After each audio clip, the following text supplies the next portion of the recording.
ஆனா அவன் உன் மேல பிரிய வச்சுட்டான். கட்டினா உன்னதான் கட்டுவேன்னு பிடிவாதமா இருக்கான்.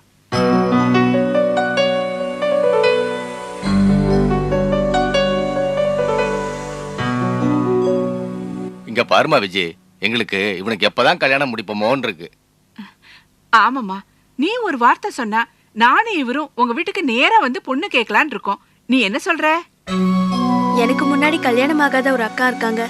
அவங்களுக்கு கல்யாணம் முடிஞ்சதுக்கு அப்புறம் தான் நான் என்னோட கல்யாணத்தை பத்தி பேச முடியும். அதுவும் இல்லாம உடனடியா கல்யாணம் பண்ற நிலைமையில எங்க குடும்பமும் இல்ல, எங்க அப்பாவும் இல்ல. அதனால இப்ப எதுவும் முடியாதுமா. நான் இதை அவர்கிட்ட சொல்லிட்டேனே. அது எப்படிமா? இவனுக்கு காலகாலத்துல ஒரு கல்யாணத்தை பண்ணி வச்சு பேர பிள்ளைகளை பார்க்கணும்னு எங்களுக்கு ஆசை இருக்காதா? உங்க குடும்பத்துல 1000 சூழ்நிலை இருக்கும். அதுக்காகலாம் நாங்க காத்துட்டு இருக்க முடியுமா? அதானே, ஏதோ உன்னை விரும்பிட்டான்னு சொல்லி இவ்வளவு தூரம் இறங்கி வந்துட்டோம். அதுக்காக ரொம்ப நாளா காத்துட்டு இருக்க முடியுமா என்ன? நான் எங்க குடும்ப சூழ்நிலையை சொன்னேன். எனக்கு மட்டும் இவரை உடனடியா கல்யாணம் பண்ணிக்கணும்னு ஆசை இருக்காதா? நான் எங்க வீட்டை பத்தியும் யோசிக்கணும் இல்லையா? என்னடா இந்த பொண்ணு இப்படி சொல்லுது? அம்மா, நீங்களும் அவசரப்படுறீங்க. அதே சமயம் விஜய் சொல்றதும் நியாயமா தான் இருக்கு. நான் வேணா ஒரு யோசனை சொல்லட்டுமா? சொல்லு. நானும் விஜயும் சிம்பிளா ரெஜிஸ்டர் மேரேஜ் பண்ணிக்கிறோம். இந்த விஷயம் விஜய் வீட்டுக்கு தெரிய வேண்டாம். அவங்கவுங்க வீட்டுல அமைதியா இருந்துருவோம். விஜயோட அக்கா லீலா கல்யாணம் முடிகிற வரைக்கும் கொஞ்சம் அமைதியா இருப்போம். லீலா கல்யாணத்துக்கு அப்புறம் நம்ம எல்லாரும் சேர்ந்து அவங்க அப்பா கிட்ட எடுத்து சொல்லுவோம். எனக்கு தெரிஞ்ச வரைக்கும் அவங்க அப்பா கண்டிப்பா ஒத்துக்குவாருமா. அப்படியே ஒத்துக்காட்டியும் நமக்கு கவலை இல்லை. ஏன்னா எங்களுக்கு தான் கல்யாணம் ஆயிடுமே. சே, யோசனை சொல்றானா யோசனை. உன் யோசனையை கொண்டு போய் உடப்புல போடு.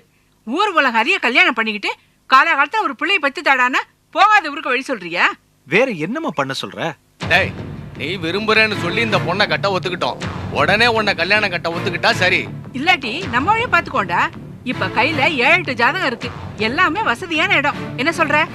விஜயை தவிர வேற எந்த பொண்ணையுமே நான் கல்யாணம் பண்ணிக்க மாட்டேம்மா. ஏண்டா நாங்க இவ்வளவு தூரம் இறங்கி வந்து பேசுறோம், நீ பிடிவாதம் பிடிக்கிறியா?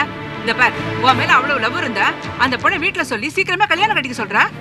என்னம்மா, அவதான் அவளோட சூழ்நிலைய தெளிவா சொல்லிட்டாளே. அது நானும் புரிஞ்சுக்கலன்னா அப்புறம் நான் அவளை லவ் பண்றதுல அர்த்தமே இல்லம்மா. இத பாரு, எங்க பேச்ச காதுல வாங்கிக்கலனா எங்க பிள்ளையா இருக்கிறதுலயும் அர்த்தம் இல்லடா. அதையும் தெரிஞ்சுக்க. இத பார், நான் முடிவா சொல்றேன். அவங்க வீட்டுல கேளு, ஒத்துக்கிட்டா சரி. இல்லனா இவள மறந்துடு. ராணி மாதிரி ஒரு பொண்ணை பார்த்து நான் உன்னை கட்டி வைக்கிறேன்டா. எந்த ராணி எனக்கு தேவையில்லை. கட்டினா நான் விஜயை தான் கட்டுவேன். இந்த விஷயத்துல தலையிட்டா பெத்தவங்களா இருந்தாலும் தூக்கி எறிஞ்சிருவேன். டேய், ஐயோ, என்னங்க? வேணாம், என்னங்க? அப்பா, கையெல்லாம் மேல வைக்காதீங்க, மரியாதை கட்டுறோம். ஆமா. டேய், ஐயோ, வேணாங்க. சொன்னா கேளுங்க. இந்த வார்த்தை சொன்னா பாத்தாடி இவன் பெத்தவங்கன்னு பார்க்காம கூட நம்மள தூக்கி எறிஞ்சிட்டான். நம்மள விட இந்த பொண்ணு உனக்கு பெருசா போயிட்டா. ஆமா, எனக்கு உங்க எல்லாரையும் விட விஜய் தான் முக்கியம். இப்ப என்னன்றீங்க? போடா, என் கண்ணு முன்னாடி நிக்காத. வெளியில போடா, போடா வெளியில. சும்மா கத்தாதீங்க, எனக்கு தெரியும். நான் போய்க்கிறேன், நீ வாமா. இளங்கோ, என்னப்பா அது? கொஞ்சம் பொறுமையா இருப்பா. போமா. அவனை ஏண்டி நிறுத்துற? அறுதல போய் கூப்பிடாத, போகட்டும்.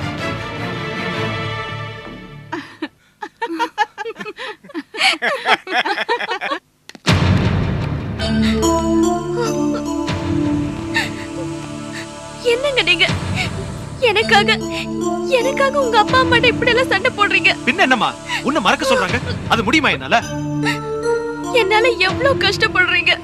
விஜய், கஷ்டம்லாம் எதுவும் கிடையாது. நீ மட்டும் நம்ம காதல ஸ்ட்ராங்கா இரு. வேற எவனோட தெய்வம் எனக்கு தேவையில்லை. சரி சரி, பழாத, தைரியமா இரு.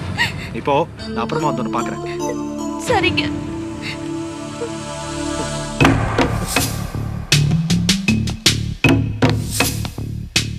யப்பா, நடிப்பு திலகமே. பரவாயில்ல பரவாயில்ல, கொஞ்சம் ஓவர் ஆயிடுச்சு. அடுத்த தடவை கரெக்ட் பண்ணிக்கிறேன். கரெக்ட் பண்றியா? எது, நடிப்பியா அந்த பொண்ணியா? யோ, உன்னை நடிக்க சொல்லி கூட்டு வந்தா லட்டு கிட்ட அந்த பொண்ணு கிட்ட ஜொல்லு விட்டுட்டு இருக்க. மாவனே அவ்வளவுதான், பேட்டா கட் பண்ணுவேன், ஜாகிரதையா இரு. கோவப்படாத மாவனே, கொஞ்சம் உணர்ச்சி வசப்பட்டுட்டேன். பாத்தியா, உன் உணர்ச்சியெல்லாம் இத்தோட நிறுத்திக்கோ. என்னப்பா அது? அந்த பொண்ணு சரியான தத்தியா இருக்கு. எங்க இருந்துதான் பிடிச்சிங்களோ? தத்தியா? எது, இப்ப போச்சு அந்த பொண்ணா? நீங்க வேற. அந்த பொண்ணு தத்தியா இருந்தா நான் ஏன் கஷ்டப்பட்டு உங்களெல்லாம் நடிக்க செட்டப் பண்ணி கூட்டு வரேன்? தத்தி.